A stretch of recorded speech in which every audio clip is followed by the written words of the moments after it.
او چې هغه حلقه ده زغری د حضور پاک د مخ مبارک نه حضرت ابوبکر صدیق ورغی چې دا تیرو باسم ځکه وینه ورسره روانه وه نو حضرت ابو عبیده ابن الجراح رضی الله عنه ورمنډه کړې وی ابوبکر وی ستا د په خدای قسمي دا کار ماته پرېږده دا خدمت ماته پرېږده دا ته مه کوه وی ښځه راشه راته راوباسه چېرته راوته نو غاښونه یې ورته خپل اړم کړل نو د حضرت ابو عبیده ابن الجراح پکې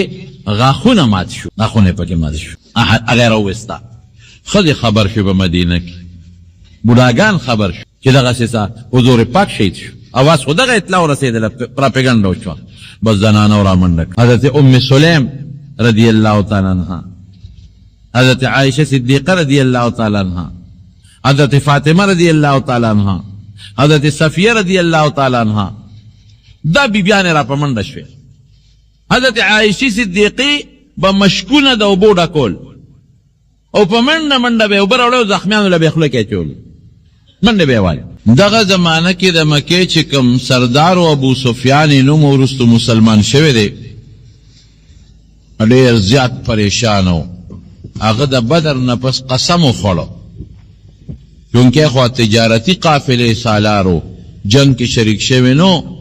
هغه قسم وخوړو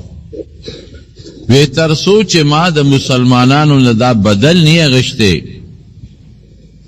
هغې پورې به زه نوې جامې نه اچوم غسل به نه کوم بیبي ته به نږدې کېږم نه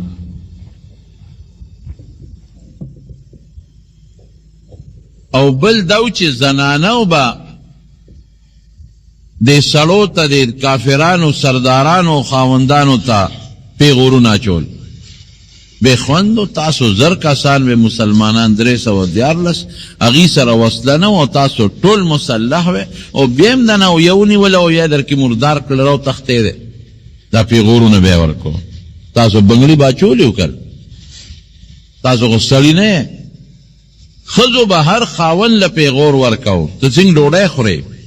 ته څنګه وبس کې تعالی شرم ناراضي شرمېږي نه حیا نه درځي تو که لوی لوی سرداران او یا کسه مردار شوي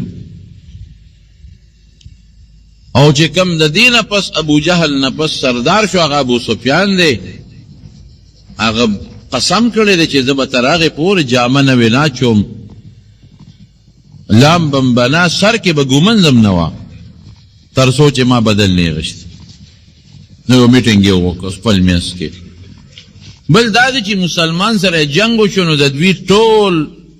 پروګرام خو د شام په تجارت او مکه کې خو نه غله کیږي او نه پکې فصل کیږي نو د شام لار خو د مدینه شریفې سره په نږدې تیریږي دغه د تجارت لار هم پې بنده شوه بل یو لار د تجارت وه په عراق باندې شام ته خوا ډېره خطرناکه او ډېره اوږده وه نو دا لار هم په دوی بنده شوه تجارتي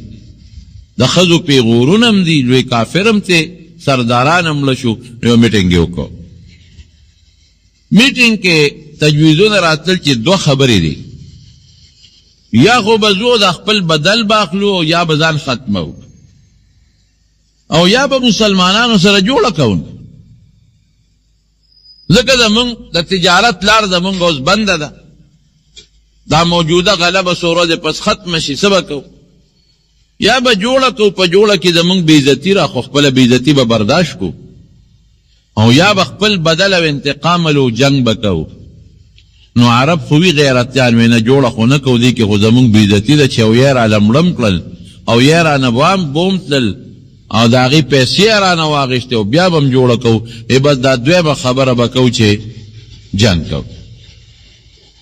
جنگ خو په پیسو کېږي او د مسلمانانو په کلي ورتلل دي نو بار میدان کې جنگ اساني او د چا په کلي چې وردی نو جنگ ګراني هغې له د وسلې ضرورت دی او د کسانو ضرورت دی نو د بدر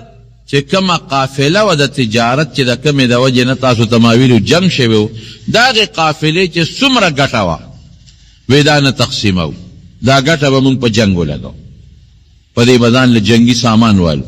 په دې فیصله وشو او په غیر چاپیره قبایلي علاقو باندې وګرځېدل او جړل به مرثیې به وې ځان له مرګري راغونډول چې مونږ ته خلک مونږ سره مرسته وکړي ته چا چې دوست وي وروره ما سره به ځې د چا به پلار و د چا به د هغه دوست به و د چا به رشته دار و د 3,000 لښکر دی په مکه کې تیار کړ او ځان سره ښځې روانې کړې زنانې دې دپاره روانې کړې چې یو خو د زنانو د وجې به مونږ جنګ ښه تیز کوو ولې که مونږ تښتو نو مسلمانان به رانه ښځې بوځي لونه به رانه بوځي نو د دې ښځو لونو د وجې نه به مونږه لږ په غیرت کې راځو نو مونږ به مضبوط جنګ کوو او بل دا ښځو به ورته مرثیې او سندرې وې او د بدر د هغه مړو مرثیې به وې نو دوی به راکې جوش پیدا کوي دا فیصله وکړله حضرت عباس رضی الله عنه دغه وخت په مکه کې و پټ مسلمانو ښکاری غږ نه کو هغه یو خط ولیږه نبي علیه السلام لی راولېږه یو قاصد لی خط ورکو وی چې څومره تیز تلی شي نو دا به مدینې منورې ته ځې او زما رواره ته حضور پاک ته به دا خط ورکې خط نبی علیه السلام ته راورسېد خط کې ورته حضرت عباس رضی الله عنه ټول تفصیل لیکلی و چې صاحب ډېر مضبوط تیاری یې کړی دی تقریبا 3,000 کسان دي ټول مسلح دي او پریدي نه بس ځانونه وجني یا به تاسو وجني ځکه ځان سره یې لونه او ښځې م روانې کړي دي د عتبه لور وه او د هغې نوم هنده و عتبه د مکې په سردارانو کې لوی سردار و بدر کې مردار و رور یې مردار شوی و شیبه د عتبه زوی مردار شوی و ولید نو دا هنده د عتبه لور ده پلار تره رور دی مړو دام ډېره پیش وه بادره ښځه وه او د موجوده چې کوم د مکې سردار و حضرت ابو سفیان د هغه ښه بیبي وه هغې وې زم ښځې ځان سره روانې کړه په ډېر لوی جوش کې روان دي حضور پاک مبارک ته چې خط راورسېده هغه په مسجد نبوي کې د خپلو ملګرو میټینګ نه وه ایسو کم چې نوجوانان لکانو بعضې بدر کې نو شریک او د بدر د غذا په قرآن شریف کې کم فضیلتونه رالل او بیا د بدر د شهداو چې کم فضیلتونه قرآن شریف کې رالل لا تحسبن الذين قتلوا في سبيل الله اموات د خدای لار کې چې کم خلق مړه دي دوی ته مړه مو وایه بل احیاء عند ربهم یرزقون دا جمدي دي خدای سره دي روزي ولا خدای ورکوي داسې نور ناشنا د بدر د شهیدانو د غازیانو متعلق په قرآن شریف کې آیتونه نازل شو نو چې کوم نوجوانانو هغوی جوش کې و هغوی وی سیب بارودو ورته میدان ته ولوځو جنګ کوو که مو ګټه وکړه بیا زمونږ فتح مومون ته بیا زمونږ ګټه ده او که مونږ مړه شو نو بیا زمونږ ګټه د شهادت دی د مسلمان په دواړو کې خیر بعضې کسانو رای دا وه چې نه صاحب نوځو هغوی ډېر ګڼ دي او ټول مسلح دي او مونږ به په دې خپل کلي مدینه منوره کې پاتې شو نوځو بار ته که دوی به راشي بار به موده دیری اخر به تنګ شي واپس به ځي او که په کلي حمله وکړه نو مونږ به دروازې ځان سره پسې بندې کړو او په کوټو به وتوخیږو په غشو به م اولو په کاڼو به م اولو دلته به زمونږ ښځې په کاڼو اولي زمونږ بچي به م په کاڼو اولي په خپله به وتښتي په لارو کوڅو کې به خواره واره وي تر کومې پورې به دوی یو ځای وی مونږ به ورسره په تورو جنګو کو ښځې به په کاڼو اولي تښتي به دې مشوره کې عبدالله ابن ابی چې کوم د منافقانو لوی سردار دی اپکې موجود دی دی خو منافق ظاهر کې ځان مسلمان ښکاره کړی و منافق دیم په مشوره کې موجود دی هم وایي چې صاحب زمونږ یو زوړ عادت دی چې په مونږ مدینه چا حمله کړې ده او مونږ بار اوتی نو مونږ ماته مونتې ده او که په کلي څوک راغلی دی نو مونږ ګټه کړې ده نو نوځو څوک وایي اوځو څوک وایي نوځو مدینه منوره کې دا میټینګ دی مسجد نبوي کې حضور پاک مبارک پاسې د روغه ګیونه کور ته ننوت چې ننوت صحابه وایي مونږ غلطي وکړه پکار دا و چې مونږ نبي علیه السلام ته خپله خبره سپارلې وه چې صاحب ستا چې څه خوښه یې هغسې کوه نو مونږ خپل منځ کې څوک وایي زه څوک وایي نه ده او نبي علیه السلام هم اړو پرې نه ښود چې هغه خپله ری ښکاره کړي. دې کې حضور پاک زغری اچولې وې دوه او راووته وی صاحب مونږ معافي غواړو، مونږ تا لاړو اختیار د مشورې در نه کړه، خپلې فیصلې مو وکړې، خپلې رای مو ښکاره کړې، صاحب چې ستا څنګه خوښه یې هغه وکړه، کوی چې وځو نو ځو او کوی چې نه پاتې کېږو دلته نو هم پاتې کېږو. نبی علیه السلام وفرمایل وی پیغمبر چې کله زغره واچوي هله به یې کوزوي چې جنګ وشي. مو زغره اچولې او د الله نوم به والو، د الله نه به امداد وغواړو، انشاءالله الله به مونږ له مرسته کوي، مدد به کوي. څنګه چې په بدر کې مونږ بې سر و سامان و هیڅ هم نو رب العالمین زمونږ مدد کړی دی، دې کې به هم الله زمونږ مدد کوي. ځای چې ځو د زرو کسانو صحابه و لښکر د مدینې منورې نه راووت. کافر 3,000 دي، مسلمانان 1000 دي. د مدینې منورې نه چې راووتل یو ځای دی، اوس په هغې یو جومات جوړ شوی دی، مسجد مستراح ورته وایي. حضور پاک هلته لږه دمه وکړه او د خپل لښکر معاینه وکړه او اعلان یې وکړ وی چې کم انسان د 15 کالو نه عمر کمی ادې واپس شي، که بالغ دی او که نابالغه دی، خو 15 کلن به ما سره په جهاد کې شرکت کوي او چې د 15 کاسو نه عمر کمی ادې واپس تال شي. نو چې چا عمر 14 14 هغه واپس کړ. یو صحابي دی حضرت رافع ابن خدیج رضی الله عنه، کله چې حضور پاک داسې په لښکر نظر اچاو نو دی په خپو په دې نوکو ودرېد او ځان یې داسې اوچت کړ چې مونه باسي او جنګ کې مې پرېږدي، په دې نوکو شو ځان یې اوچت کړ. نو پیغمبر علیه السلام پې تیر شو او دی خو ځان یې لوړ ښکاره کړی نو ویې نه ویسته. نو حضرت یو بل صحابي دی حضرت سمره ابن جندب رضی الله عنه، هغه د صف نه میدان ته راووته وی د الله رسوله وی زه دې واپس کم او رافع دې پرېښود، ما هم ځان سره بوځه. نبي علیه السلام هم حیران شو، وی صاحب زه پې تکړه یم، ګنې ماله دې په پرزونو راشي،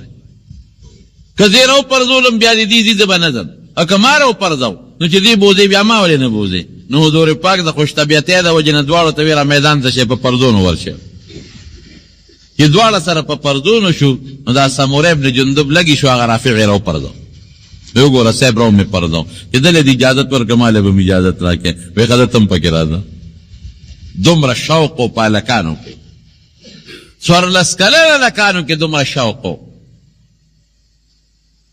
او دومره د هغې په زړه کې هغه جذبه وه، دومره د هغې په زړه کې هغه مینه وه، هغه محبت و او د حضور پاک سره مینه وه. حضور پاک لال د احد غر د مدینې منورې سره نن سبا د مدینې په حدودو کې داخل دی.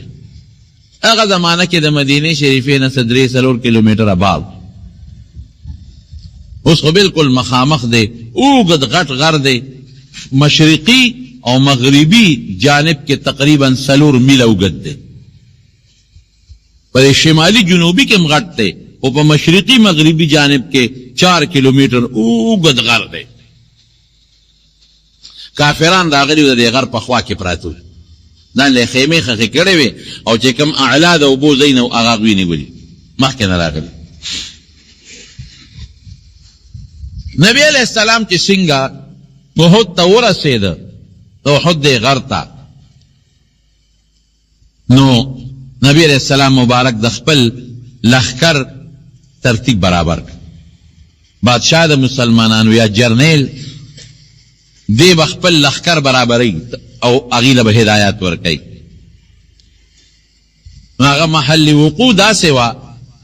چې یو طرف ته د احد لوی غر دی، چت غټ غر دی، په هغې د بل طرف د راختواړو څه امکان نشته، لوی غر. بل طرف ته یو رکوټې غوندې غونډۍ ده،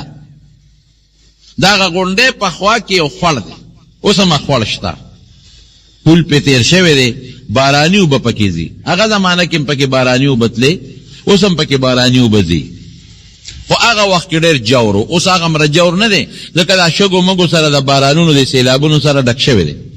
هغه زمانه کې ډېر جور. نو نبی علیہ السلام او کافران خو مخامخ یو میدان کې دی رو. نو حضور پاک او یریده چې اصلنا زه د کافرو سره په جنگ شم او دا کافر په دې خوړ کې چتا پټ راشي او د شان په مونږ حمله ونه کړي. نو 50 کسان د غشو وشتونکو والا تیرانداز مقرر کړل. مشر والا عبدالله ابن جبیر رضی الله عنه کو او هغې په هغه وړه غونډۍ باندې کینول دې دپاره چې ستاسو د دې غونډۍ په دې ویښ کې چې دا کم خوړ دی تاسو به مهرباني کوئ د دې خوړ څوکۍ به کوئ چې اسنه په دې خوړ کې پټ چې ته کافر راشي د شانه په مونږ حمله ونه کړي. نو تاسو او د کافرو سکیم هم دا و هغې داسې ځای نیولی و چې مسلمانان په داسې علاقه مونږ سره په جنګ شي نو مونږ به یو رساله تیاره کړې وه د اسونو لښکر. او خالد ابن ولید هغه زمانه کې لا کافر و هغې وله مشر کړی ورته یې وی چې ته به دا مهرباني کوې چې په دې خوړ کې به په اسونو باندې خپل لښکر بوځې مسلمان به مونږ سره په جنګي نو شانه به راوخېږي نو په مسلمانانو به حمله وکړي. نبی علیہ السلام په هغه غونډۍ 50 کسان غشو ویشتونکو والا مقرر کړل. عبدالله ابن جبیر یې وله مشر کو وی ته به د دې دفاع کوې چې په دې خوړ کې تا نه څوک رانی شي او مونږ جنګېږو مخ په مخ خو د شانه څوک حمله ونه کړي. ډېره ښه جنگ شروع شو. هلته کافرانو ښځو خپلو خاوندانو ته او خپلو وروڼو ته او خپلو پلارانو ته مرسي ووې او چې کوم مړي په بدر کې شوي وو هغه ورته را یاد کړل او جلاګانې وکړې ښه وجړل او ښه ګډې شوې ورته شرابونه یې مسکل او ډېر جوش کې دي. قرآن شریف کې الله تعالی فرمایي الم تر الی الذین خرجوا من دیارهم وهم الوف. دا کوم ځای کې راځي بطرا ورئاء الناس. خلق دا هغه خلق کافران چې ډېر جوش سره او په کبر راوتي دي ته نه ګورې دوی ته شرابونه یې ښه وڅکل او ښځې ورته ګډې شوې جوش یې پکې پیدا که او سهار وختي جنګ شروع شو. لومبې چې کله جنګ شروع شو الله د خپلې وعدې مطابق مسلمانانو له فتح ورکړه. خو چې نبی علیہ السلام هغه 50 کسه مقررول هغې کې چې کمې مشر و عبدالله ابن جبیر نو هغه له هدایات ورکړل ورته یې وی تاسو به د دې غونډۍ نه بلکل نه کوزېږئ تر څو چې ما درته نه ویلې نو تاسو به دلته ناست شئ او وی که تاسو مونږ ولیدو چې مونږ فتح ومونږ ته بیا به هم نه کوزېږئ او که مونږ شکستو مونږ ته بیا به هم نه کوزېږئ او وی که تاسو مونږ ولیدو چې زمونږ غوښې مارغان تختی بیا به هم نه کوزېږئ که مونږ ټول مړه شو غوښې مارغان تختی بیا به هم نه کوزېږئ په دې غونډۍ به ناست شئ دې نه به نه کوزېږئ. دا هدایات یې ورکړل. جنگ شروع شو. جنگ چې کله شروع شو نو لومبې جنگ کې به مبارزه کې د هغې انفرادي جګړې به وې په هغې کې خدای پاک مسلمانانو له برې ورکړي. 2 کافران پکې خدای مردار کړل. 2 ډېر شی دی چې 2 کافران مردار شو نو بس کافر خپې وخوې دی په تښتېدو شو. نو چې سړی دروند دی نو منډه نه شي والی نو چې چا سره به توره وا به یې هم غورځوله منډه به یې واله که چا سره نیزه وا به یې هم غورځوله منډه به یې واله. بس مسلمانان خو پوه شو چې کافر خو وتښتېدل څوک غر ته ختېدل څوک اخوا تښتېدل نو مسلمانان لګیا شو غنیمتونه یې راغونډول هغه تورې غنیزې د دوی نه چې کم مال پاتې شو امال راغونډئ. یو صحابي فرمایي بخاری شریف کې حدیث دی وی د کافرانو ښځې ما په خپله ولیدې چې ښځو یې منډې والې او په غر کې ختې او د ښځو په دې نالو کې چې کم د هغې پازیبونه و پنځیب چې اچوي وی امم لیدل منډې وی ښځې لګیا دي تښتي او مسلمانان غنیمتونه غونډئ بلکې مسلمانانو تورې خپلې کېښاوه ځکه جنگ چې ختم شي بیا په وسله څوک څه کوي. مسلمانانو ته ښکاره شو چې کافر ټول لاړل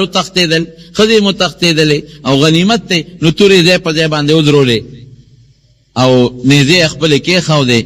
اسونه خپل چا سره چې وغه ودرول او لګیا دي مسلمانانو هغه د کافرانو غنیمت مال راغونډي دې کوم فائدې چې دا تورې راغونډي کو اسنه بیا جنگ شروع شنو چې مال خودم په قبضه کې کړ په غونډه چې کم 50 کسان مقرر هغه خپل مشر ته وی عبد الله ابن جبیر ته په کوزیګو غنیمت با مونږم راغون کو امشر ورته وی ولې تاسو ته د حضور پاک خبره نه ده یاد چې نه به کوزیږي هغه وی بالکل ویلې دي خو د جنگ کې کنه جنگ اوس ختم شو بس دلته سره اختلاف د دواړو جوړ شو دی وته وی نه جنگ او غیر جنگ خبره نشتا خو چې ترسو ماته نبی علیہ السلام نیویلې زه خو نه کوزیږم هغه نور وته وی چې دا خبره خو حضور پاک کړی دا بالکل یې کړی دا خو د جنگ دوران کې به موږ نه کوزیږو خو جنگ ختم شو تر قیامت پورې خو په دې غونډه نه یو ناستو چې بس موږ به همیشه ناست شو هغه د صحابه لګیا دي غنیمتونه غونډی ښځې د کافرانو وتښتېدې سړي لاړل وتښتېدل نو جنگ ختم شو نو چې جنگ ختم شو موږ په غونډې څه کوو مونږ به هم څومره غنیمت راغونډ کړو که نه دا مشر ورته وایي چې که تاسو کوزیږئ کوشئ ما ته خو چې تر څو نبي علیه السلام نه ویلې زه نه کوزیږم دې کې د هغوی سره خپل منځ کې لږ تو تو میم اختلاف راغی 40 کسه ترې راکوشو 10 پاتې شو خالد ابن ولید د لرې ځای نه اندازه واخېسته چې غونډی خو خالي ده د دې نه مخکې د 2-3 اټېکه په دې خول کې کړي دي چې په دې خول کې به راشم د شانو په مسلمان حمله وکړم خو دوی خو 50 کسه غشي ورسره و دوی به وتمبول او به تښتېدل بیا به اټیک وکړو دوی به په غشو بیا وویشتل بیا به وتښتېدل هغه چې وکتل چې غونډۍ خو تقریبا خالي ده راشه موقع ده نو هغه فورا خپل د اسونو فوج را جمع کړ او په خول کې کوشو او را عمله شو چې څنګه راورسېدل دې غونډۍ له دوی به په غشو بیا ګزارونه وکړل خو اوس دې وخت کې خو دوی 10 پاتې دي 40 کو شوي دي نو غشي کم وا په ګڼو نو خوند یې نه کو نو دی غریبانان ورپسې د غونډۍ نه کوشو دوی ته خو پته وه چې که دا د اسونو لښکر په مسلمان ورغی مسلمانان خو لګیا دي بېغمه دي تورې خودې دي غشي خودې دي نیزې خودې دي سامان را غونډی خو دا ټول به دلول کی نو دا خواران ورته کوشو په هغه خوړ کې او تورو سره ورته ودرېدل چې د خالد ابن ولید د اسونو لښکر منع کړي اپې ګڼ و او پسې د اسونو نه راکوشو جنگ وشو دا 10 صحابه خو په هغه خوړ کې شهیدان کړل 10 واړه خو لاړل شهیدان شو چې دا 10 واړه شهیدان شو نو میدان ورته خالي و د شا نه رالل او په اسونو سواره دا په جنگ کې د دې پیاده فوج په نسبت ډېر بیا تکړی استې ورسره نیزه ورسره توره ده دې خو به ځان بچ کوي تختی اس غلول شي بل وجل شي مسلمانان لګیا دي هغې خو غریبانان وایي چې زمونږ د شانه په غونډۍ 50 کسان دي زمونږ دفاع کېږي هغې څه خبر دی چې 40 ټیکو شوي دی او 10 شهیدان شو هغې خو بېغمه دي چې غونډۍ باندې زمونږ ملګري زمونږ دفاع شته د شانه اسم نشته تورې خودې دی او غنیمتونه غونډۍ دې وخت کې په د خالد ابن ولید د دې کافرو د اسونو دا فوج ورغې او شروع یې پې وکړه صحابه چې ګوري بس شهیدان کېږي یوم شهید کېږي بلم خدای دا شو دومره هیبت په صحابه راغی چې په یو بل یې غزارونه شروع کړل کافرانو پکې اوازونه شروع کړل دا شیطانانو پکې چغې ووالې او داسې مو شوه چې عبدالله ابن قمیه یو کافرو راغی په نبی علیه السلام باندې او په حضور پاک باندې غزار وکړو او د تورې داسې مضبوط غزار یې پې وکړو او نبی علیه السلام له یو پیغور هم ورکړ وی خذها عني وانا ابن قمیه وی واخله په دا توره دا غزار وی زه د قمیه زوی یم حضور پاک ورته خیر وکړي اقمک الله خدای دې هلاک کا خو نبی علیه السلام یې په دا مخ مبارک ووه په توره باندې خو هغې د اوسپنې ټوپۍ په سر وه او د اوسپنې ټوپۍ کې د کړۍ وې د اوسپنې نو هغه کړو باندې توره ولګېدله او هغه کړی په دې مخ مبارک کې ورننوته دا مخامخ یو غاښ د دوو پسې دا چې کوم درېم غاښ دی دا نه و دا څلورم غاښ د دوو پسې ښي طرف ته دا څلورم غاښ رباعي ښي طرف ته بره دا نیم مات شو ډکره شو او کړای په دې مخ مبارک کې پیوست شوه. حضرت مصعب ابن عمیر رضی الله عنه دا د حضور پاک په شکل تقریبا برابر و. د زبردست بادري وکړه، دې زر را مخکې شو او د هغې عبدالله ابن قمیه د تورو غزارونو ته ځان ور مخکې که حضور پاک یې بچ کړ، خو شهید شو ولګېد ښه مضبوط. او ابن قمیه هم په دقه سوچ راغلی و چې نبي علیه السلام به زه نن د منځه ختموم. بس مصعب ابن عمیر رضی الله عنه پې رامخکې شو، ځان یې هغه تورو ته مخامخ که، د هغه ټول غزارونه هغه په خپل ځان تېر کړل او لګېد، ډېر زیات ولګېد. نبي علیه السلام صرف دغه یو غزار ولګېد، باقي بچ شو. اوس مصعب ابن عمیر د حضور پاک په شکل و تقریبا شکل داغه د حضور پاک لګېده یو بل سره، او بل شیطان پکې یو چغه وواله چې نبی علیه السلام ولګېده او ختم شو. چې شیطان دا چغه وواله هلته مصعب ابن عمیر پرېوت، هم د حضور پاک په شکل و، او بیا چې سړی په ځمکه پرېوځي نو هغه ښکاري هم داسې پوره شکل نه ښکاري، بس دی کې صحابه خپې وښوی دی او صحابه پکې شهیدان هم شو، څوک داسې تخته او څوک داسې تخته او څوک غر ته تخته. چا خو دا وکړل چې تورې بلکل وغورځولې او چې نبي علیه السلام شهید شو نو زمونږ د ژوند نه څه فایده ده، بس پرېږده چې مونږ مړه شو. چا په یو طرف په منډه شو، څوک په بل طرف په منډه شو، او حضور پاک نه دا وینې ډېرې تیزۍ سره روانې، ډېرې تیزې وینې ترې روانې وې. تر دې حده پورې حضرت مالک ابن سنان رضی الله عنه راغی، هغه وینې په ژبه سټلې وې چې دا ځمکې ته ونه رسېږي، ویې څکلې. حضور پاک ورته دا ونه وې چې دا وینه دې ونه څکولې وڅکله، بدون کې وینه د عامو خلکو خو پلیته وي، د حضور پاک خو پلیته نه پاکه ده.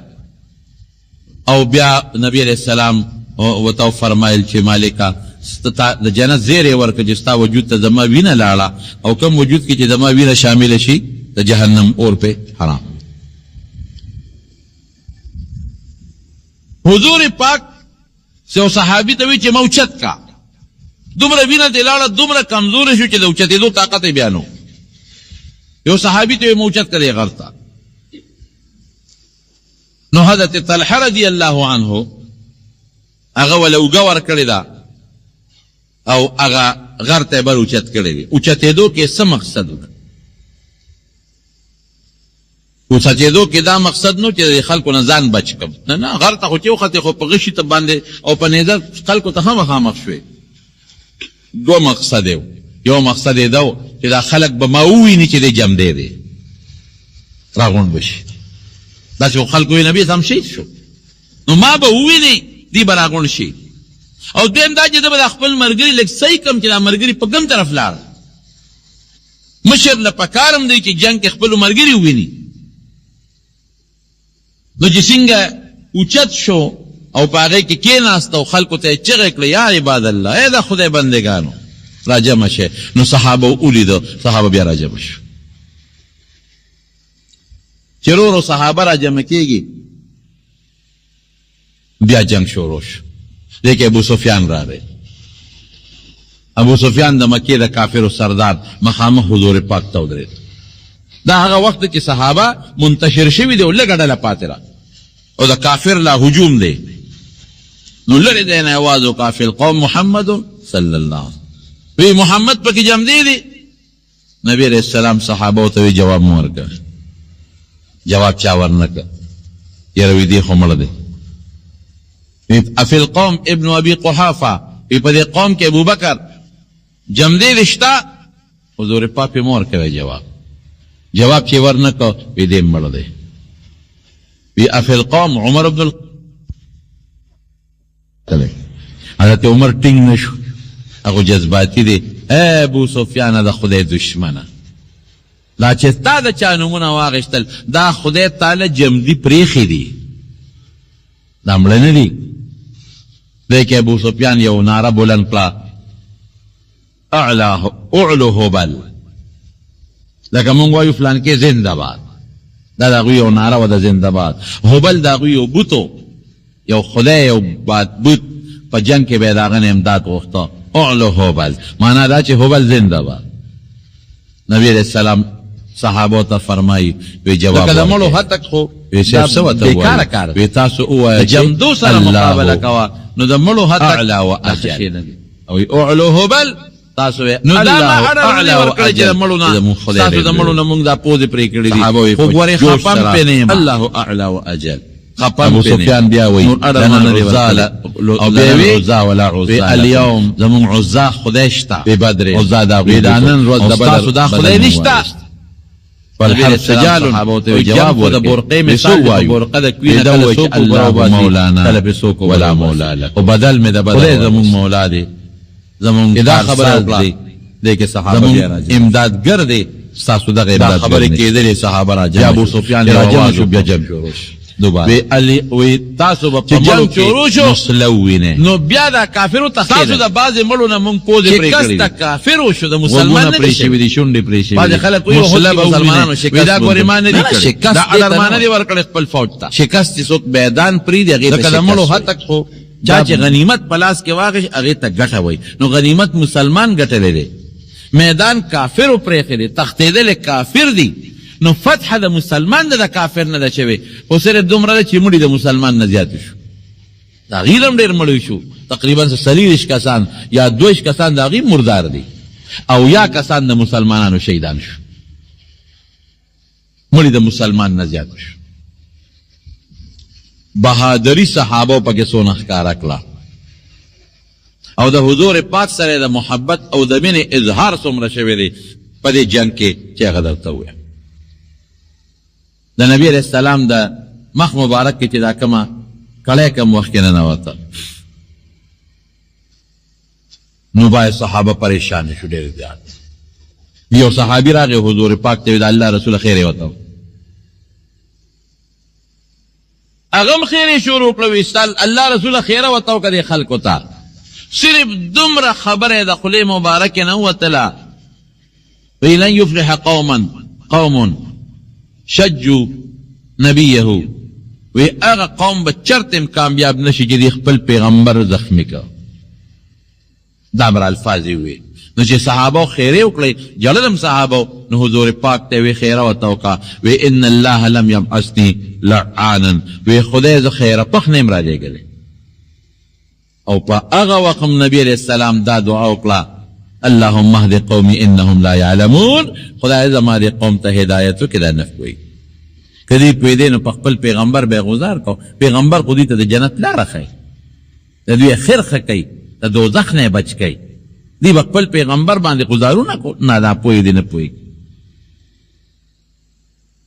حضرت طلحه رضی الله عنه دا لاس باندې به د نبی علیه السلام نه غشي تنبول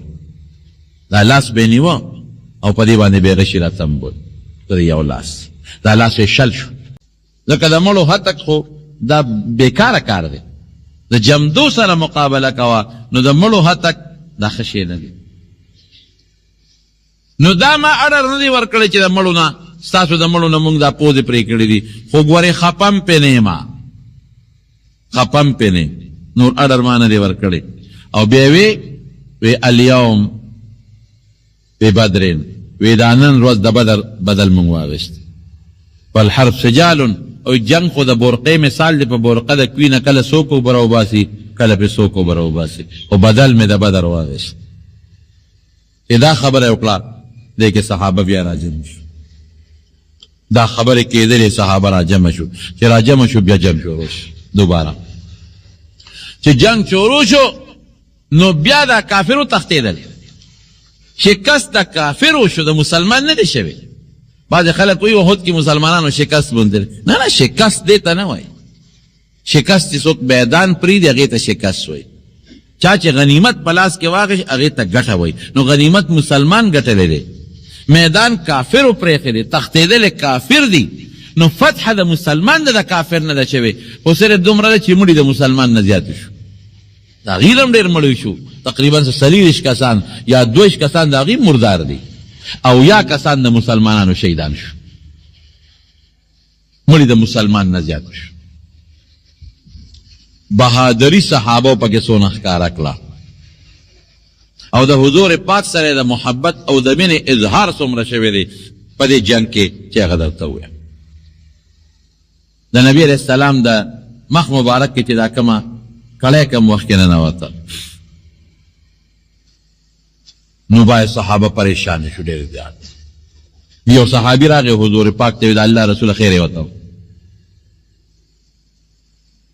هغه هم خیر یې شروع کړه ویستل الله رسول خیره ورته وکړه خلکو ته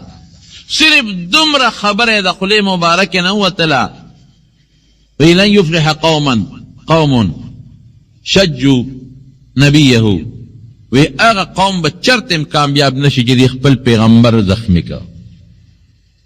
دا بر الفاظ وی نو چې صحابه خیره وکړي جلدم صحابه نو حضور پاک ته وی خیره ورته وکړه وی ان الله لم یبعثني لعانا وی خدای ز خیره پخ نیم راجېږلی او په هغه وخت نبی علیہ السلام دا دعا وکړه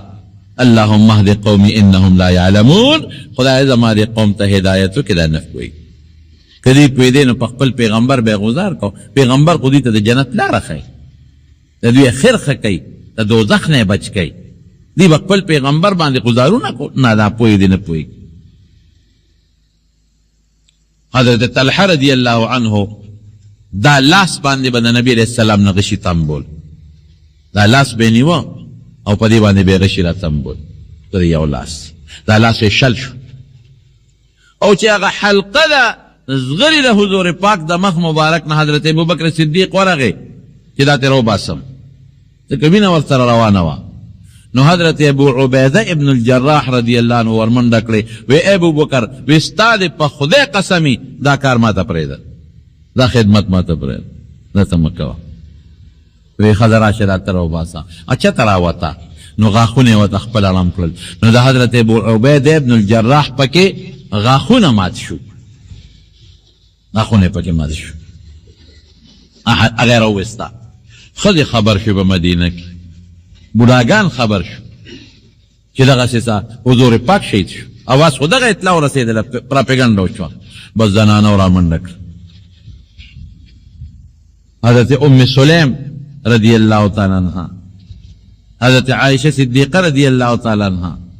حضرت فاطمه رضی الله تعالی عنها حضرت صفیه رضی الله تعالی عنها دا بیبیانې را په منډه شوې حضرت عائشه صدیقی به مشکونه د اوبو ډکول او په منډه منډه به اوبه راوړی او زخمیانو له به خوله کې اچول منډې به یې وایي او فاطمه رضی الله عنها راله چې د حضور پاک دا زخم دغه بند شي وینه بنده شي نو علي صاحب به په ډال کې اوبه راغشتې او هغې به پې اچولې وینه نه بندېدله نو بیا د کجورو پوزکې وسوځو او د هغې ایرې یې راواغشتې اوس هم خلک بعضې وخت کې په زخم باندې ایرې اچوي ګرم ایرې راواغشتې هغه یې ول په دې زخم باندې کېښودې هغې سره وینه یې پوټې بنده شو. یو بیبي د حضرت حمنه رضی الله تعالی عنها دا د مصعب ابن عمر رضی الله عنه بیبي ده کوم چې د حضور پاک هم شکل هغه چې څنګه راغله نو چا ورته وی ورور دی شهید شو وی انا لله و انا الیه راجعون چې لکه مخکې شي ماما دې پکې شهید شو بیا وی انا لله و انا الیه راجعون نو چې لکه مخکې راله وی مصعب ابن عمر وی خاوند یې شهید شوی دی نو ډېر یې وجړل وی دا غم به اوس څوک برداشت کوي وی دا پرېږدی د حضور پاک څه حال دی وی نه نبي علیه السلام جمدی دی زه وی الحمدلله.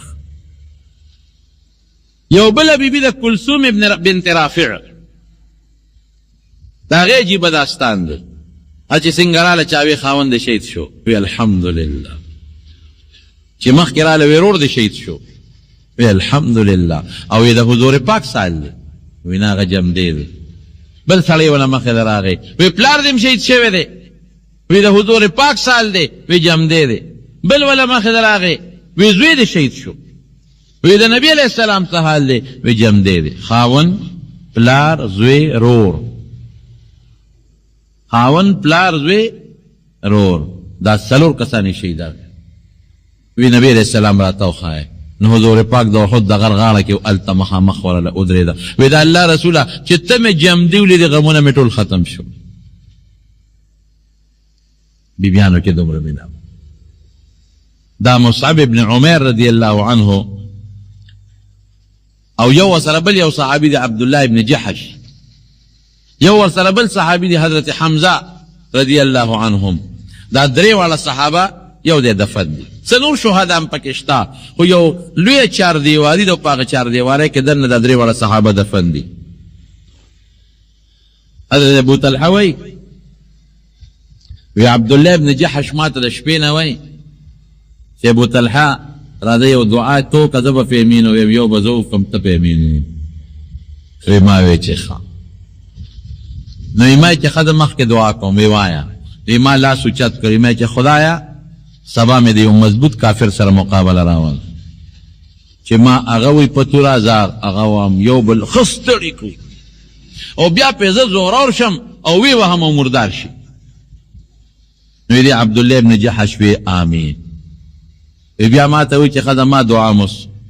کوم آمین به پې وی. وی دې م وی چې خدای سبا مې د یو مضبوط کافر سره مقابله راول چې زیم وام امین وی ښه یو بل ستړي کړو او بیا په ما زورور شي ما وی او ما شهید کړي. وی ما وی چې آمین. وی سار مې د یو مضبوط کافر سره مقابله رانه پاکه دعا مې خدای قبول کړه. وی زه په انخته یم امن خطې په تورو وال کو وی ښه ستړي شو، وی ناګانه ما و مردار شو. وی چې مې نظر وکړه عبدالله ابن جحش ته او وی دیم د یو کافر سره انخته دی، مې چې دا به دعا ده زم قبوله ده او زما هم قبوله ده. وی ښه یو مضبوط تکړه کافر سره انخته دی، هغه هم په توره وی دی هم وی. وی ناګانه پې زورور شو، دی شهید شو. حضرت حمزه رضی الله عنه د ډېرې بهادرۍ اظهار و. لومبي وخت کې و تاسو ته مو چې د مسلمانانو پله درنه وه،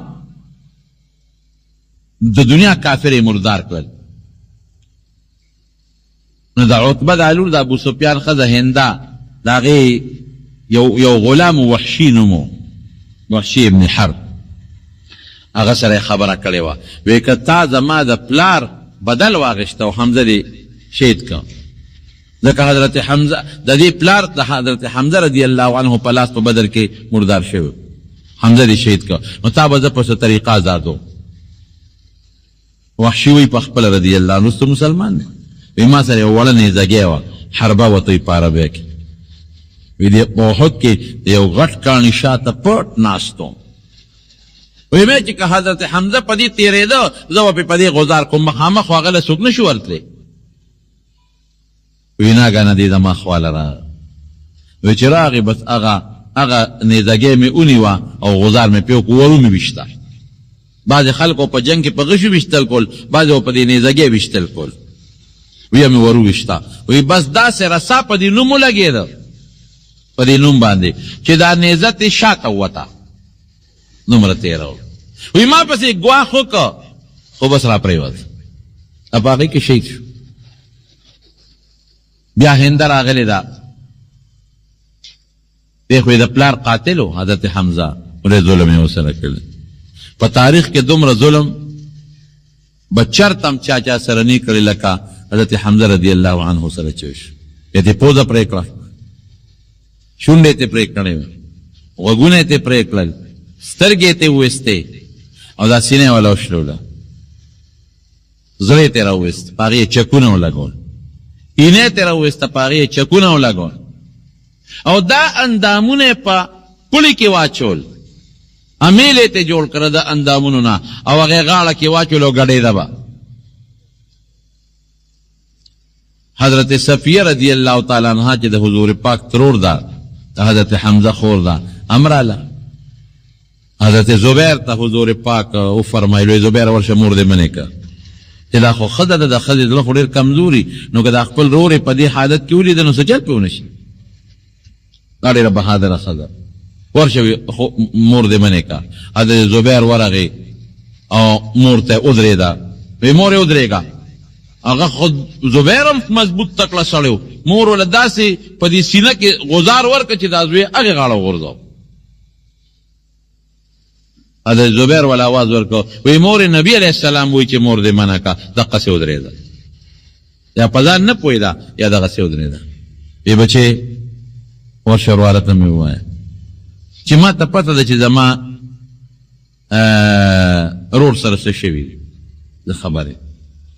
او که زما رواره په دې یریږي چې زه به فریاد وکړم نو فریاد نه کوم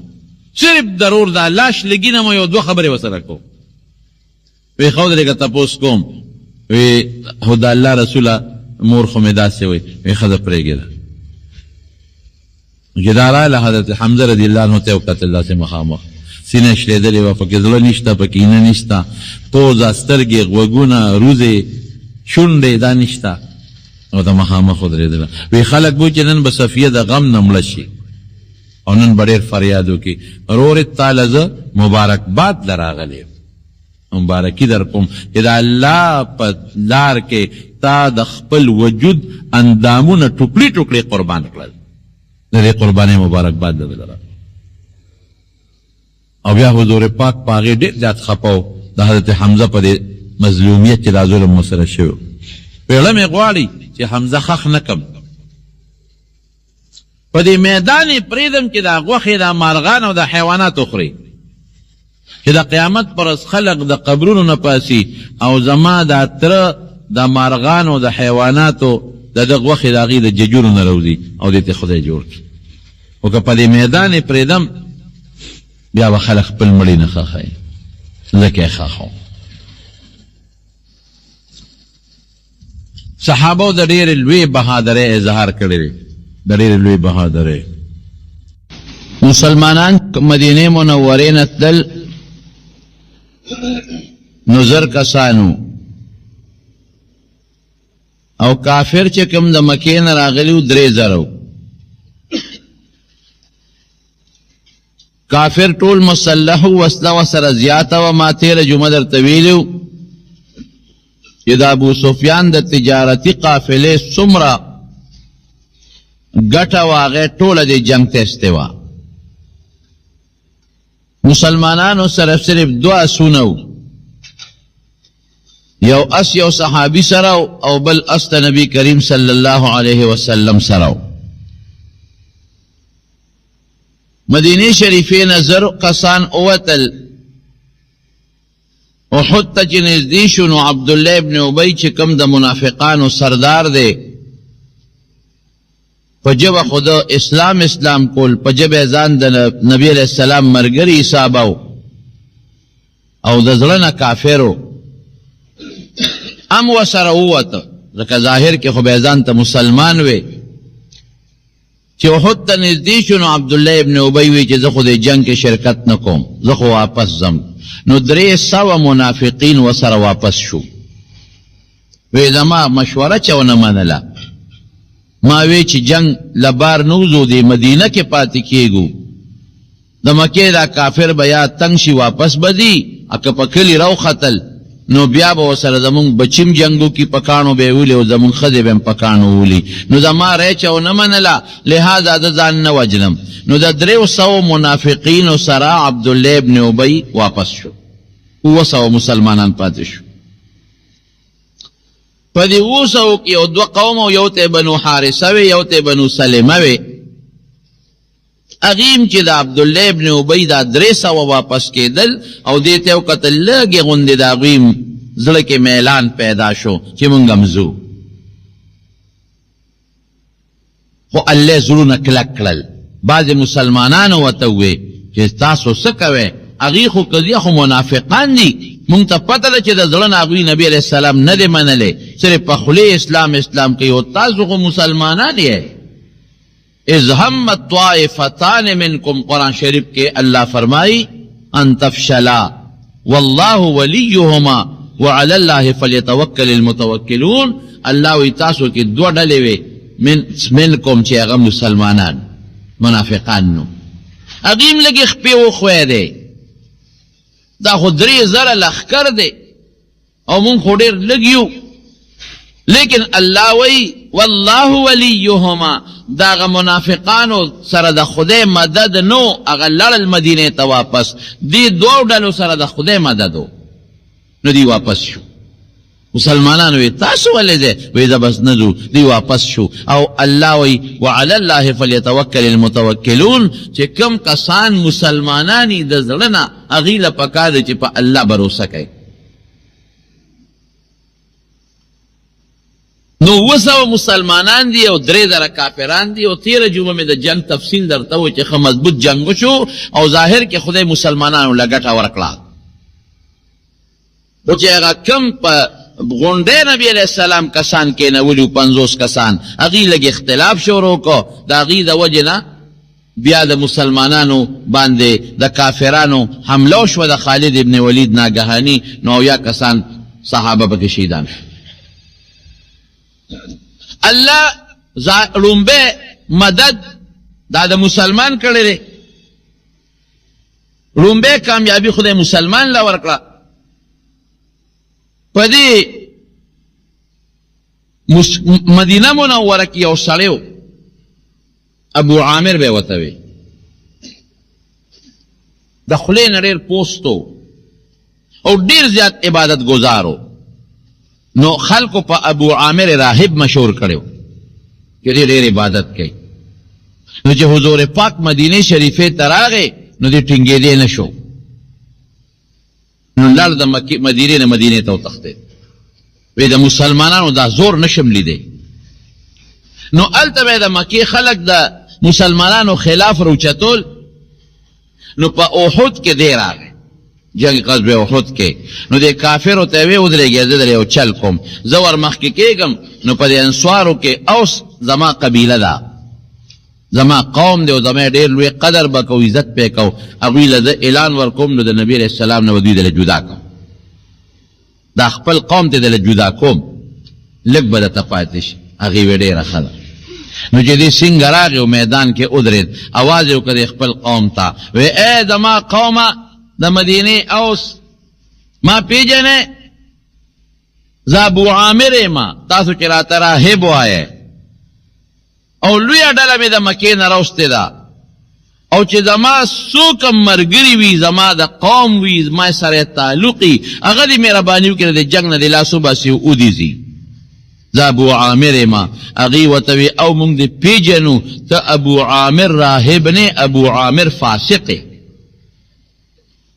موږ دې ښه پیژنو شیطانه لاړې وتښتېدې مکې ته اوس یې زموږ خلاف لښکر راوسته اوس موږ د پیغمبر علیه السلام نه جدا کې ودرېږه که موږ له په ګوتو راغلې چې برابر دي. لاړ د مکې کافرو ته واپس شو وی خو دونه کلک دي د نبي علیه السلام دا ملګري چې د ما خو پکې یو قسم خبره ونه منله او بیا الټی زه بیزته کړلم وی کنځلم یاره زه چې مکې ته تلم د مدینې خلک بدل شوی رسوا که خدای پاک. جنگ کی چې کومې کارنامې صحابه کرامو کړي د هغې مثال نشته. حضرت حنزله د ده زوی دی د ابو عامر زوی دی حضرت حنزله پلار یې کافر دی او زوی مسلمان دی. مشهور تاسو په دې نظمونو کې هم د حنزله رضی الله عنه واقعه اورئ. حضرت حنزله رضی الله عنه شهید شو په دې جنگ چې کله شهید شو نو نبی علیہ السلام مبارک صحابه ته ووی چې ما خو فرشتي ولیدې چې د حنزله له غسل ورکړه دی اولمبو او د سر نه اوبه ساسي تاسو را د بیبي له تپوسو کې څه وجه ده نور شهیدان فرشتې نه لمبوي او دی اولمبو سر نه اوبه ساسي. صحابه لاړل د بیبي وه جمیله نوم یې او دا د دغه منافق عبدالله ابن ابی خور وه د بیبي ده مسلمانه ده. هغې نه یې تپوس وکړو وی نبي علیه السلام وایي چې حنزله نور یې ورته الو نه وي چې د له فرشتو غسل ورکړی د سر نه اوبه ساسي. وی دا تپوس ته وکړئ چې د ده څه حالت و چې د جنګ له راته وی د ده څه حالت و چې د جنګ له راته څه ناشنا کار یې کړی دی که نه دی کړی. یاره وی نور حالت څه خو یې نیم خبر خو په دغه شپه د خپل کورنۍ چې کوم د ښځې خاوند تقاضی هغه پوره کړله او بیا جنګ له نیغ روان شو. یاره وی چې غسل کومه نو په دې ډېر لوی وخت اوړي. نبي علیه السلام به د کافرو په منځ کې ولاړي او زه به لامبمه نو غسل یې نه دی کړی او په لوی جنابت کې میدان ته درغلی دی. دا راته پته ده. حضور پاک به وګوره وی الله تعالی ولا د مرګ نه پس یو شرافت او عزت ورکا او فرشتو ولا غسل ورکا. د دې وجه نه د لقب دی غسیل الملائکه هغه حنزله چې فرشتو لمبولی دی. نبی علیہ السلام سره یو توره وه توره یې لاس کې اوچته کړه وی من یأخذ هذا السیف بحقه وی دا تور بسوک پلاس کے والی خوچے دا دی تور حق ادا کی دا جنگ شروع کے دو نمخ کے صحابہ طولو لاسونو چت کلل یو سیف مال راکا بلوی مال راکا او چی چا بلاسو چت کرو نبی علیہ السلام بلاس واپس رستو کو لاسے واپس کو صحابہ دا اللہ رسول اولی وی دا سے سڑے غوالم چی دا دی تور حق ادا کی حضرت ابو دجانہ رضی اللہ عنہ رامخ شو وی دا اللہ رسول دا تور حق سدے وی دا تور حق دا دے چی اغی پورے بدے جنگی کی چی پک بدے کافر مڑکی مسلمان تے انہیں لگی مسلمان پہ مڑنے کی او کافر پہ مڑ کی او ان تختی مسلمان با پہ نوجنی کافر با پہ وجنی او چی ان تختی شان کی دار دی تور حق دے وی دا اللہ رسول مالے راکا او دعام راتاو کا اگر تور ابو دجانہ رضی اللہ عنہ لنبی کریم صلی اللہ علیہ وسلم ورکلا او دعیم وتوکلا اللہ وی تر دا مددو کے نو اللہ غا دعا قبول اکلا دے چے کل پا میدان جنگ کے روان دے اگر تور وسر دا حضور پاک مبارک تور دا نو دا مٹے والے دا بدماشیب تللے کول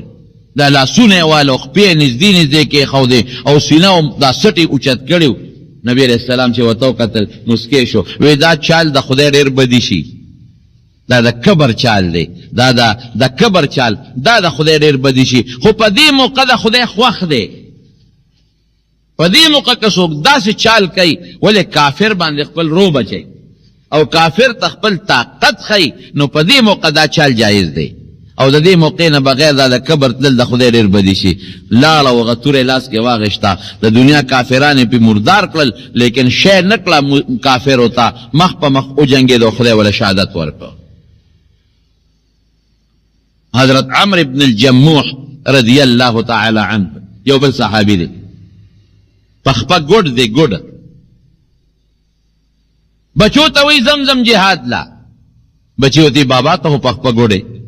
تو خو معذورے تو جہاد لنشت لے دیر آگے پلاز بچی ارا دوے دا بچو دا زم او چے معذورے منو جم دے برانشم مڑ بشم شہید بشم کن جنت تا بزر و رسم نو بچی ارا نبی کریم صلی اللہ علیہ وسلم تے شکایتوں پر وی سیب زمون بابا دے عمرو ابن الجموح او پخپا گوڑ دیتا تا پتر دا گردے دوم غریب ندے او دا جہاد شوقی دے منسوکو ایمال راولے وی تاسو میں منے کوئے کزی میں منے کوئے لیکن دتا حضور پاک او فرمائل وی عمر وی تانا دا جہاد فریضہ ساقت دا تا معذورے تا ندے تا خودینا نیسی مزا دتا وی مزا بچو تے وی کزی منے کوئے ما اگر دا اللہ رسول شوق میں دے اما پریدا زماز لکی گی دزم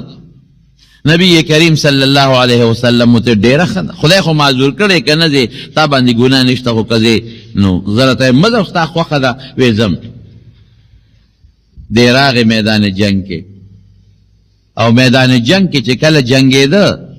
حضرت سعد رضی اللہ عنہ وی ما توی یا سعدو کیف حال دے سنگ دے وی ما توی چی حال خدای خدای دے پاکی خیر واچی دا ناگہانی حملہ چی خالد ابن ولید اکلا سوک یو خو تختی دل سوک بل خو حالت گڑ ور دے وی ما توی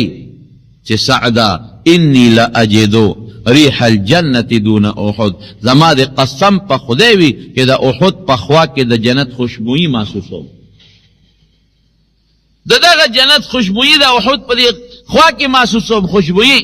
او یو ورمخ کے شو او شہید شو چی شہید شو بیا چی کلا شہداء نبی علیہ السلام دفن کے دلتا دا خود پا میدان کے دا خدیوی دا خود اقبل خاون دا مدینہ مقبری توڑم نو دے دا لاش اوچت کو پا اوخ باندے با اوخا باندے لاش والا کے خواد نو چی اوخ شلل مدینہ تنتلا اوخ شلی نزی چی مخ والا اوہد تکی اوہد تزی او چی مخ والا مدینہ تکی اوخا وحی اوخا نزی رال النبی علیہ السلام تے شکایتو کو ویسے بغا عمر ابن الجموح لاشم پا اوخا چولے دے اوخا مدینہ تنزی اوہد تا واپس دی وی خدای راولے خدای والا راوستا ویستا دی خاون سا دعا خو نوا کرے وی کرے وا وی سی ویلو وی دا چې کله راته نو وی دا دعا وکړه اللهم انی اسألک شهادتا خدایا دستانه شهادت غواړم اللهم ارزقنی شهادتا خدای مال شهادت راکې ولا تردنی الی اهلی خدای ما خپل کلی ته بیا واپس مکې نو خدای ولا دعا قبول کړې ده کنه ولې خپل کلی ته واپس وړه هم دلته دفن کړي هغه میدان کې دفن کړ حضرت سعد ابن ابي وقاص رضی الله عنه کله چې جنگ ښه تیز شو ګرم شو دی ویشتون کې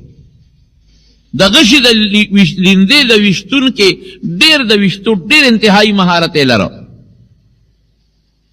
او جهاد کې لومبې غشي دیشته دی یو موقع کې دلته چاوي تاله مونځ سم نه لرلی سم مونځ نه کې وی خندل وی ما ته د مانځه چل ښایې وی زه هغه کس یم چې د خدای په لار کې لومبې غشي مه ایشتی دی او زه هغه کس یم چې د نبي علیه السلام سره به په سفرونو په جهادونو ګرځېدو ډوډۍ به نه وه خوراک به نو نو د کیکر پاڼې به م خوړې نو یو دسماتې به م نه کېده ځکه چې هغې کې لوندوالي نی نو او دسماتې به م لکه د اوښ او یا د ګډو د چیلو د پچو په شانتې او دسماتې به رانه نه وتېده داسې ژوند مونږ تېر کړی دی اوس وایي تاسو ما ته د مانځه چل ښایه چې تا لمونځ نه درځي افسوس نه دی وایي نو د غشو د ویشتو مهارت یې لره چې په لاره به څو تلل نو نبي علیه السلام به هغه ته وي د غشي دته ولی دته کېدی دې ښه ویشتل کولی شي نو ده به لینده راښکا داسې زور به یې ورکا لیندې له لینده چې څونه تیزه راکاږي نو هغه همره غشي ډېر تیز دي دوه درې لیندې یې ماتې کړې یو دی یو بل صحابي دی نو حضور پاک به دا لاس مبارک په دې تندي دلته کېښود چې به غشي ویسته داسې به یې ورته کتل چې دا غشي په کافر لګي که نه لګي نو دی ورته وي د الله رسوله زما شاته ودرېږه ما سره خوا کې مو ودرېږه ځکه چې زه دې دی نه غشي ولم نو دشمن ما ولي چې ډز د کم دی نه کېږي نو دشمن په هغه ځای ډز کوي که نه زه غشي ولم دشمن ما ولي نو هسې نه ته ونه لګې شاته ودرېږه نو که غشي راځي زه به لګم خو ته خو به بچ کېږې که نه نو چې ده به ډېر شوق سره غشي ویشته نو حضور پاک به ول آواز ورکړ ارمی یا سعدو فداک ابي و امي اے سعده اولا زما مور او پلار ستانه قربان د دو صحابو نه نبی علیہ السلام خپل مور پلار قربان کړي دي لکه یو سړی چاته وي مور مې ده نه قربان پلار مې ده نه قربان دا د عزت لفظ دی نو حضور پاک به ول آواز ورکړ ارمی یا سعدو اولا سعده فداک ابي و امي مور و پلار مې درنه قربان دا د ده دپاره لوی سعادت و یو د حضرت زبیر نو یو د ده نه دا تفدیه شوې ده دا د ده دپاره لوی سعادت دی یو وخت کې یو د بقي سره خوا کې ډېره زمانه وشوه ما ته چا وی راځه یو د نبي علیه السلام غشی دی او د هغه لینده درته ښیم نو چې بویه تلمه څه نوادرات پراتو هغه ځای کې نو ما ته یې وایي چې دا د نبي علیه السلام د شیشه کې دننه شیشه وه او یو چبوتره و په هغې د پاسه لینده پرته و غشی پروت و وایي دا د حضور پاک لینده ده او د هغه غشی چې ما ورته داسې وکتل نو ما هغه ته وایي ته خطا شوې مې دا د حضور پاک لینده او غشی نه دي مې دا د حضرت سعد ابن ابي وقاص لینده او غشی دي نو هغه ما ته وایي تا ته څه پته لګي مې حدیث یې ورسره لاندې لیکلی هغه لیندې ته لاندې دا حدیث لیکلی و ارمی یا سعدو فداک ابي و ام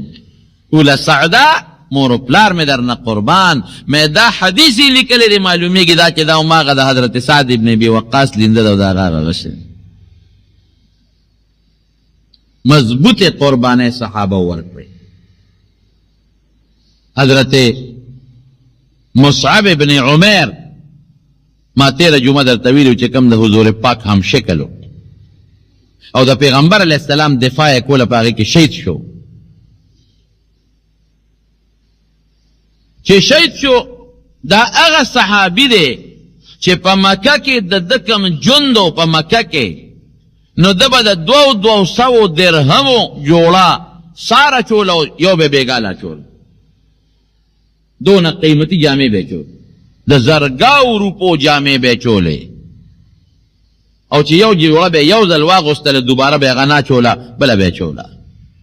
او په دې مخ باندې به قیمتي اعلا د ریخم روبند چولیو چې زما په مخ خاوره او دوړه پرېونځي او قیمتي څادر به او مالدار سړی او ډېر زیات مالدار خلکو به صفت کو یو ځل به سار جوړا چوله ماښام به بله بدلوله ماښام به واچوله سار به بله بدلوله مالدار او قیمتي جامې به چولې خو چې کله مسلمان شو او د اسلام نه پس راغی مدینې منورې ته یو ځل داسې په لاره باندې روانو نو چې کم دوه څادرې دي یو یې د کمیس په ځای ځان نه تاو کړی دی بل یې د پرڅوک په ځای ځان نه تاو کړی دی نو غټې غټې ټوټې ورته لګېدلې وې شلېدلې دي نو ټوکړې ورته لګېدلې دي او د لنګ یو طرف پسې په خاورو راښکې شي او بل طرف یې د پنډۍ ته اوچت شوی دی لکه د بلنګانو غوندې فقیرانو غوندې روان دی او سر او مخ یې د خاورو نه ډک دی نو چې حضور پاک ورته وکتل نو په ژړا شو صحابو دي د الله رسوله ولې دې وژړل وی د مصعب ابن عمیر هغه مخکنی جون راته رایاد شو او د اوسني حالت ته ګور د اسلام نه مخکې د کم جوندو یو جوړه سار یو ماښام او چې معمولی داغ به ولګېد په هغه ساعت به یې جوړه لرې کړه او د زرګونو روپو جامې به یې اغوستې او اسلام نه پسې د بې پروایۍ ته وګوره د لنګ یو طرف په ځمکه راښکې شي یو بره دی او وجود د خاورو ډک دی او څادر ته یې غټې غټې ټوکړې لګېدلې دي نو چې دی شهید شو او کفن ورکوي هغه مصعب ابن عمیر چې د زرګونو روپو جوړه به په ایمان او د اسلام نه مخکې چوله سار او غرمه به جوړه بدلوله او چې کله شهید شو نو کفن نشته خپل جامې دي اقا جامې دي نبی علیہ السلام اعلان وکوي شهدا به په دې خپلو جامو کې ښخوي دا به ترې نو باسئ او دا شهدا به لمبویم نه لمبول هم د دې منه دي هم د خپلو وینو کې او په دې خپلو رنګ شوو جامو کې دا په وینو لیتو پیتو جامو کې ښخ کې صرف کفن پې د پاسه څادر ور واچوي چې د قیامت په ورځ په دغه لیتو پیتو د وینو ډکو جامو کې او دا زخمونو نه وینې بیږي او د قیامت پر ورځ د خدای دربار کې روان شي نبی علیہ السلام فرمایي د قیامت پر ورځ د شهدا او د زخمونو نه به وینې بیږي اللون لون الدم اغه رنگ به د وینې بی والریح ریح المسک او بوی به د مشکو بی خوشبوی به د مشکو کوي وینې به بیږي د شهداونه رنگ د وینې او خوشبو د مشکو نو څادر نشته یو یې ولا را پیدا کا لنډې دی نو چې سر ته یې راکاږي نو خپې یې ښکاره کېږي او چې خپې ولا پټوي نو سر یې ښکاره کېږي نو حضور پاک نه چا تپوس وکړه صاحب څه ورسره وکړو وی سر ولا پټ کې سر یې ولا پټ کو پخپو یې ولا دا بروزه واچوله دا ګیه ولا پخپو واچوله دغه رنګې حضرت حمزه رضی الله عنه خور ولا دوه څادرې راوړې دوه چې نبی علیہ السلام وکتل دوه څادرې وې وی داسې وکړئ یو مې د تره له ورکړې یو بل شهید له ورکړې لکه د شهداو کفن نشته یو مې د تره شو یو بل شهید له ورکړې وی صاحب یو غټ دی یو راکوټی دی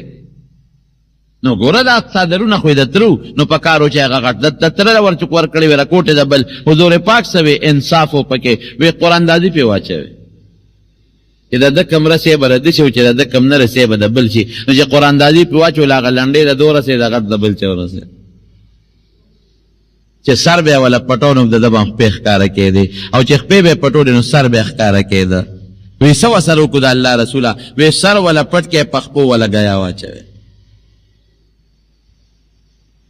دا د صحابه کرامو شان دی خان دا د هغې دفن دی جنازه چې کېږي نو قبرونه کنستول کېږي نو چې کوم باقي صحابه دي نو د هغوی وجودونه هم ټول زخمي دي نو قبرونه کنستل بیا احد کاڼي د ځمکه د قبر کنستل هم پکې مشکل و ګران و پکې نو نبی علیہ السلام وی داسې وکړئ چې غټ غټ قبرونه وکنوئ او دوه دوه درې درې په یو یو قبر کې سم ده نو غټ غټ قبرونه یې وکنستل نو دوه دوه او درې درې د یو قبر کې سملول او چې چاله قرآن زیات ور دی قبلې ته مخکې کې د میرټ شو میرټ د دفن میرټ چې ورته وایي ترجیح چې چاله قرآن زیات ور دی قبلې ته کې چاله کم ور دی ورپسې چاله هغه نه کم ور دی ورپسې نو په احد کې اوس هم یو قلعه ده، دیوال ته تاو دی، غټ دیوال ته تاو دی، دا ټول شهدای کرام په هغه ځای کې دفن کړي دي. صرف حضرت حمزه رضی الله عنه یو د هغه خورایي دی، حضرت عبدالله ابن جحش رضی الله عنه، او یو ورسره دغه مصعب ابن عمیر دی رضی الله عنه، دا درې واړه په یو ځای کې دفن دي. او داسې په دغه چبوتره کې د یو دوه درې شهدا او نورو قبرونه هم شته. رب العالمین قرآن شریف کې د شهداء متعلق اعلان کړی دی، د شهداء متعلق ولا تحسبن الذين قتلوا في سبيل الله اموات ولا تحسبن الذين قتلوا في سبيل الله اموات بل احياء عند ربهم يرزقون. پیکم خلق کې د الله په لار کې مړ شو، شهدا شو، شهیدان، دې ته مړه مه وایه. ظاهر کې فتي مړه، خو هغه د قبر نه پس زندگی ولا د مرګ زندگی مه شمېره، مړه ورته مه وایه. بل احیاء، دا جمدي دي، عند ربهم یرزقون، د خدای په نزد دوی ته روزي میلاوي. اوس د هغې مثال درته دا جمدي دي، د الله په نزد ورته روزي میلاویږي. نو د دې نه 46 کال پس، 46 کاله پس سیلاب راغی په دې علاقه. چې سیلاب راغی نو دا مقبره یې وړه، دا کوم دې قبرونو دا په طرفې کاره کړ. او حضرت معاویه رضی الله عنه زمانه ده، نو هغه وی دلته یو نهر وکنو، ضرورت دی یو نهر هم دی. نو چې سیلاب دغه وخت کې راغی، هغه نهر کودی شروع کړی وه، نهر یې کنو، او دې کې سیلاب پرې راغی. نو چې سیلاب راشي خو بیا خو هغه چې کوم کنده خلکو کړي نو هغه غاړې ماړې یو څه کړ، نور غاړې ماړې یې وړلې. نو د احد دا شهدا پکې راښکاره شو. حضرت عبدالله ابن عمر رضی الله عنه پکې راښکاره شو. نو چې راښکاره شو 46 سال پس، 46 کاله پس، نو په سینه د پاسه لاس پروت، دغسې په سینه لاس پروت. نو صحابه وویل چې دا لاس ورته نیغه و، دا ګوره لاس داسې کوږ پاتې شوی دی، لاس به نیغ کو ورته. نو چې لاس یې اوچت کړ نو وینه ترې روانه شوه.